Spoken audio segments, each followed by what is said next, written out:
महाराष्ट्र प्रदेश Congress committee सातत्याने आंदोलनं संघर्षाची भूमिका ही एकीकडे पार पाडत आहे विरोधक पक्षाची भूमिकेच्या अनुषंगाने, तर दुसरीकडे संघटनात्मक बांधणी ही जोरकस पद्धतीने सुरू आहे। BLA-2 ही SIRच्या माध्यमातून आता मॅपिंग चालू असताना प्रत्येक बूथवर आमचा कार्यकर्ता हा असलाच पाहिजे या अनुषंगानं संघटनेचा विस्तार करत असताना 65,000 BLA-2 हे आमचे नियुक्त झालेले आहेत। BLA-1 जे आहेत ते देखील आमच्या 100% विधानसभा मतदारसंघात आम्ही नियुक्त केले। या सोबतच विविध तालुक्याच्या पदाधिकाऱ्यांच्या 5,000 नियुक्त्या असतील, प्रभारी म्हणून ज्येष्ठ नेत्यांची आणि प्रदेश काँग्रेस कार्यकारिणीतल्या आमच्या पदाधिकाऱ्यांची नेमणूक असेल। या सर्व गोष्टींचा एकंदरीत आढावा जो आहे हा आढावा आज टिळक भवन या ठिकाणी महाराष्ट्रातलं जे नेतृत्व आहे त्या सर्वांच्या समक्ष आज या सगळ्या गोष्टीचा आढावा घेण्यात आला आणि या आढाव्यातून आगामी काळातील भूमिका काय असावी या संदर्भामध्ये एक फार चांगली चर्चा झाली। तब्बल 3 तास महाराष्ट्रातलं अग्रणी नेतृत्व हे एकत्रित बसून गतकाळातील सर्व कामांची समीक्षा एकीकडे ते करत होते, तर दुसरीकडे आगामी काळात वाटचाल ही प्रदेशची कोणत्या दिशेने आणि कोणत्या पद्धतीने असली पाहिजे या संदर्भात सर्वांचं सूचना आणि त्याचं मार्गदर्शन देखील लाभलेलं आहे। आणि सातत्याने दर महिन्याला नेतृत्व एकत्र येऊन चर्चा करेल अशा प्रकारचा देखील आज निर्णय हा घेण्यात आलेला आहे। त्यामुळे अधिक आंदोलनं तीव्र करणे आणि संघटनेचा विस्तार करणे या अनुषंगानं आज समीक्षा बैठक संपन्न झाली।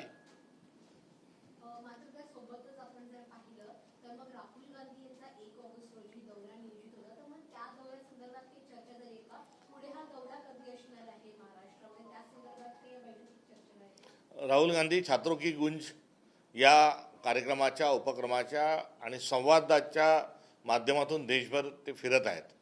कोट्याला पहिली, डेहराडूनला दुसरी आणि प्रयागराजला तिसऱ्या जे कार्यक्रम संपन्न झाले ते आपण बघितले। मात्र तिसरा कार्यक्रम जो प्रयागराजचा झाला तो भलेही तो त्या ठिकाणी गंगा जमुना या नद्या एकत्र आल्यानंतर तो पुढच्या वाराणसी अशा ठिकाणी जरी झाला असला तरी भारतभरात 500 ठिकाणी हा कार्यक्रम वेगवेगळ्या सभागृहात वेगवेगळ्या ऑडिटोरियममध्ये TV लावून स्क्रीन लावून हा मोठ्या प्रमाणावर बघण्यात आला। विद्यार्थी मोठ्या संख्येने वेगवेगळ्या ठिकाणी जमा झाले। त्यामुळे एका ठिकाणी कार्यक्रम होत असला तरी अनेक ठिकाणी आता विद्यार्थी जे आहेत, छात्र जे आहेत ते एकत्र येत आहेत आणि याच अनुषंगानं महाराष्ट्रात राहुल गांधी हे येणार आहेत। त्यांना तशा प्रकारचं निमंत्रणही दिलेलं आहे। संसदेचं कामकाज चालू आहे आणि त्यामुळे हा दौराची तारीख ही निश्चित ठरू शकली नाही, मात्र ते महाराष्ट्रात निश्चित येतील। आणि एवढंच नाही तर ज्या राष्ट्रीय स्वयंसेवक संघाने शिक्षणाचा बट्टाबोळ केला, तरुणांच्या पुढच्या सगळ्या संधी घालवल्या, या ठिकाणी देखील एखादा राष्ट्रीय स्तरावरचा कार्यक्रम करता येऊ शकतो का याची देखील चाचपणी आम्ही करत आहोत।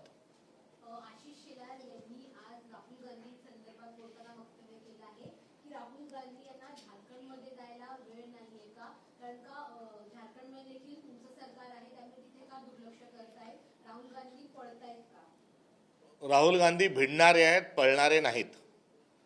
राहुल गांधी यांनीच रामलीला मैदानावर स्पष्ट स्वरूपात सांगितलं आहे की मी पळणारा नाही, मी गांधी आहे, मी सावरकर नाही। त्यामुळे राहुल गांधींचं हे जे व्यक्तिमत्व आहे हे कृपया आशिष शेलारजींनी समजून घ्यावं आणि ते समजून घेत असताना झारखंडमध्ये जे आंदोलन सुरू आहे त्या आंदोलनामध्ये सत्याची पाठराखण राहुलजी केल्याशिवाय राहणार नाही, किंबहुना ते करत देखील आहे। एवढंच नाही तर काल जो काही पोलीस बळाचा वापर त्या ठिकाणी झाला त्या संदर्भामध्ये राहुल गांधींनी तीव्र स्वरूपाचा आक्षेपही व्यक्त केला आहे आणि निषेधाची भूमिकाही घेतलेली आहे। त्यामुळे राहुल गांधी हे मैदानात उभे आहेत। राहुल गांधींनी भारत जोडो पदयात्रा केली, राहुल गांधी डरोमतचा नारा देतात आहे आणि राहुल गांधी हे न घाबरणारं निडर नेतृत्व आहे। डरणारा कोण आहे, घाबरणारा कोण आहे की जे दिल्लीत असून संसदेत नाहीत, घरात घुसून बसले आहेत ते भित्रे आहेत। ज्यांनी आपल्या कारकिर्दीमध्ये 12 वर्षाच्या एकही पत्रकार परिषद घेतली नाही ते नरेंद्र मोदी जे आहेत ते भित्रे आहेत. त्यामुळे भीती कोणाला वाटते हे देशाला माहिती आहे. त्यांनी वड्यावरचं वांग्यावर काढू नये एवढीच या निमित्तानं त्यांच्याकडून अपेक्षा आहे.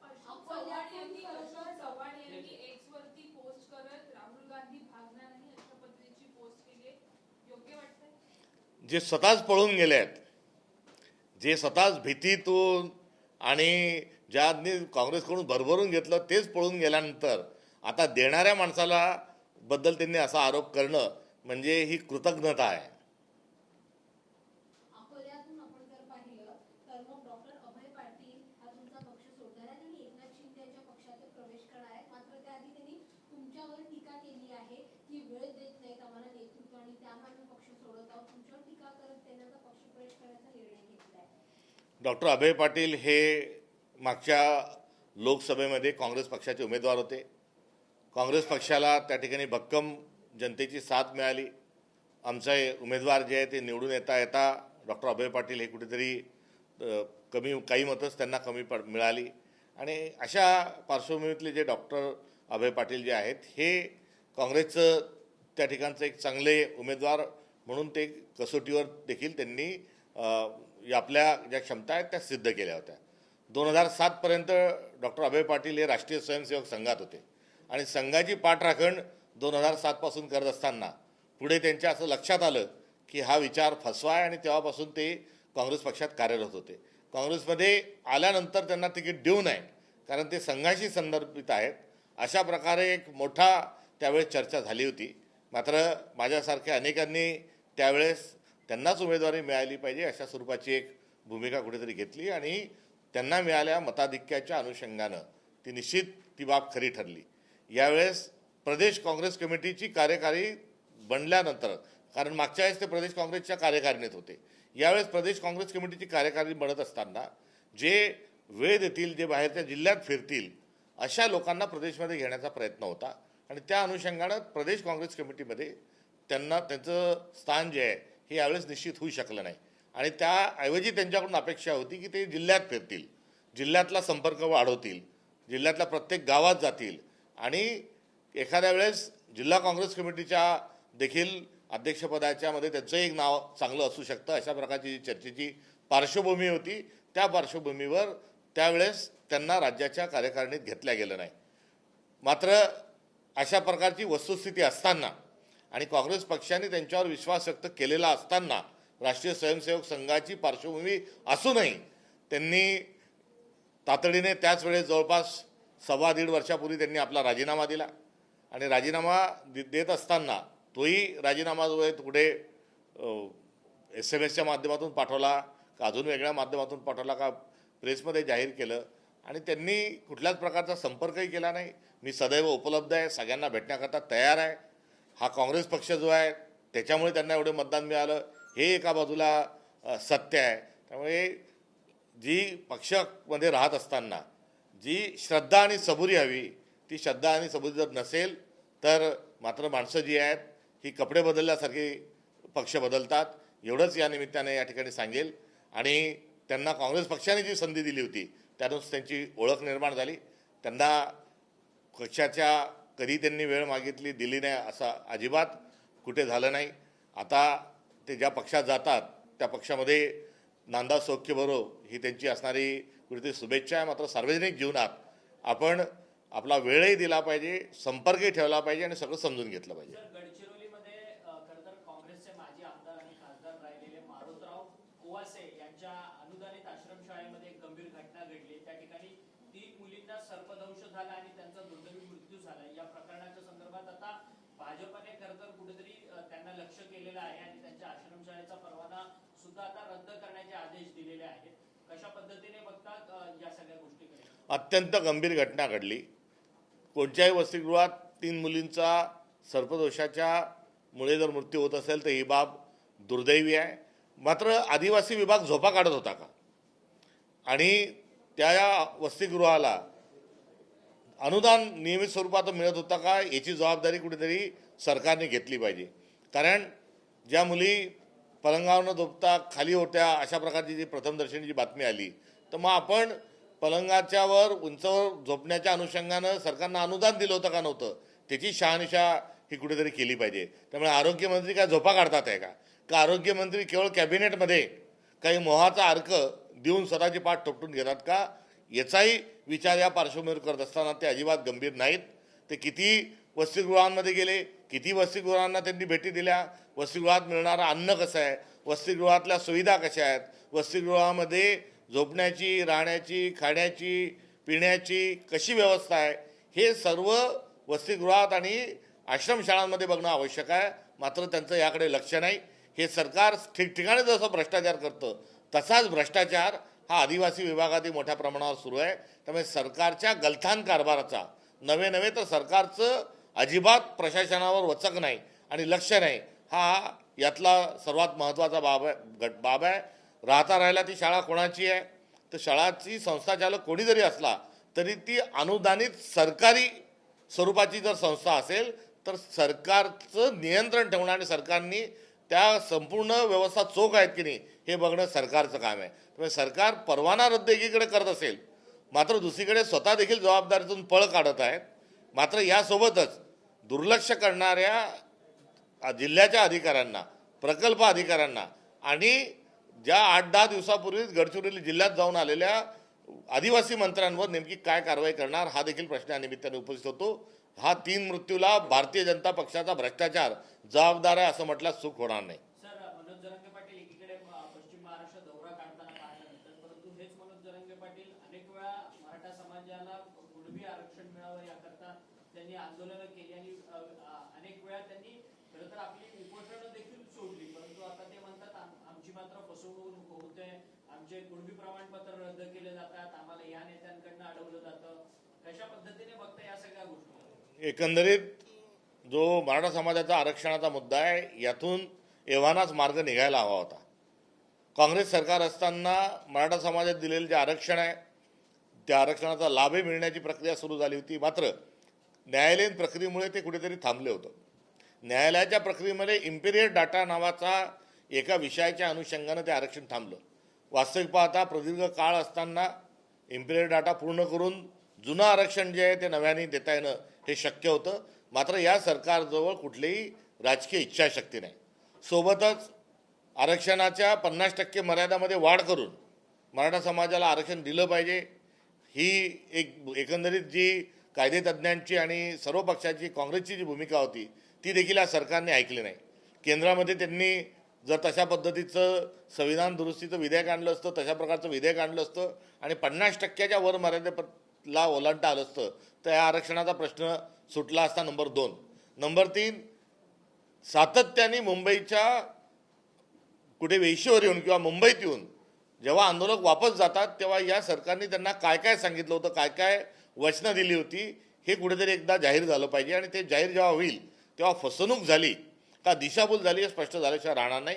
मात्र 3दा आंदोलक वापस गेले म्हणजे नेमकं सरकार खोटं बोललं का, चुकीचं बोललं का, असंवैधानिक बोललं का हे प्रश्न हे उपस्थित होता. आणि यातून जो तिसरा जो पर्याय जो आहे ज्या पर्यायावर राष्ट्रीय स्तरावर काँग्रेस काम करत आहे तो म्हणजे जातनिहाय जनगणना.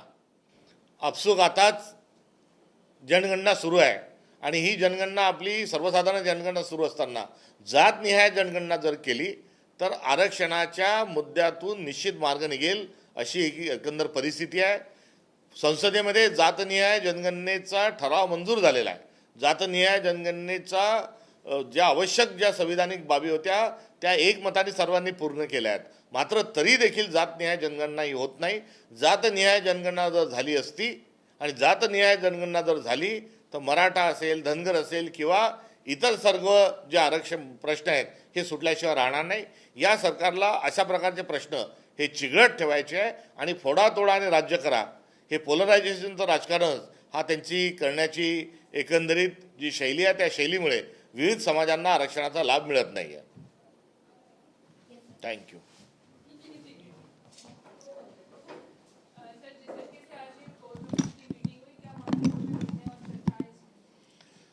आज कोर कमेटी में तमाम चीज़ों की संगठनात्मक और राजनीतिक स्तरीय जो चीज़ें उसकी समीक्षा की गई और समीक्षा से आने वाले समय में क्या कार्यक्रम रहेगा, क्या एजेंडा रहेगा, ये उभर के सामने आया.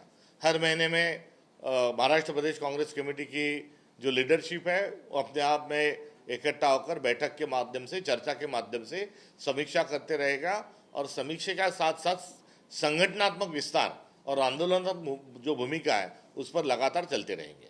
तो राहुल गांधी इन्होंने झारखंड में अपनी भूमिका स्पष्ट करनी चाहिए। झारखंड में जिस तरीके से विद्यार्थियों के साथ पुलिस बल का उपयोग किया गया है वो गलत था, ऐसी भी मांग की जा रही है भाजपा की तरफ से। राहुल गांधी ने झारखंड के तमाम विद्यार्थियों के साथ संवाद करते हुए उन्होंने अपना समर्थन इस आंदोलन को दिया है।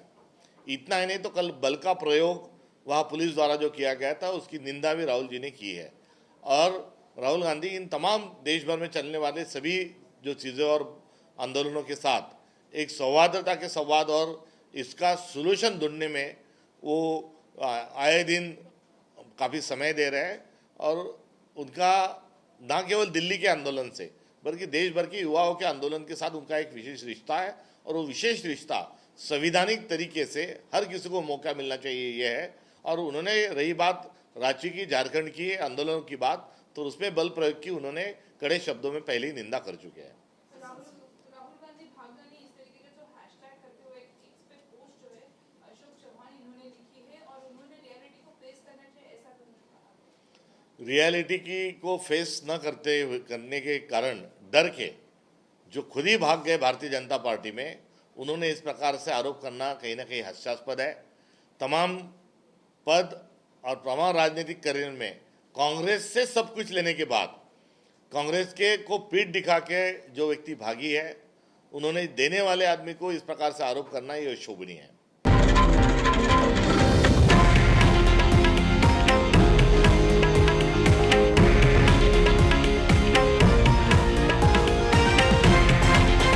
हे आहे देशातील नंबर 1 न्यूज नेटवर्क आणि आपण पाहत आहात TV9 मराठी, एकमेव।